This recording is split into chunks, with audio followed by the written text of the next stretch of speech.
Ipinaggiriwang ng bayan ng Likab ang isa sa pinakamakulay at makabuluhang pista, ang Cariton Festival. Kilala ang Nueva Ecija bilang Rice Granary of the Philippines, kaya't ang pagdiriwang na ito ay sumasalamin sa pasasalamat ng mga magsasaka sa masaganang ani ng palay. Tampok sa festival ang parada ng mga kariton, mga karwaheng kahoy na karaniwang hinihila ng kalabaw.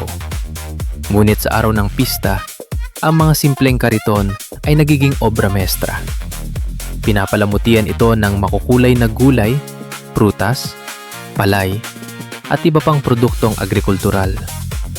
Bawat barangay ay nagpapakita ng kani-kanilang disenyo na nagpapahayag ng kanilang identidad, kasipagan, at malikaing diwa.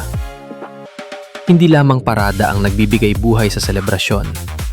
Mayroon ding street dancing na nagpapakita ng kasaysayan ng pagsasaka at tradisyon ng mga Likabenyo.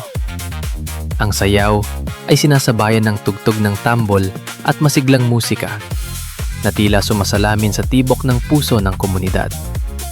Makikita rito ang tunay na diwa ng bayanihan, ang pagtutulungan ng bawat isa upang maitaguyod ang kanilang kultura. Higit pa sa kasiyahan, ang Cariton Festival ay paalala ng kahalagahan ng agrikultura sa buhay ng mga Pilipino. Isa itong pagpupugay sa mga magsasaka na patuloy na nagsisikap upang matustusan ang pangangailangan ng bansa.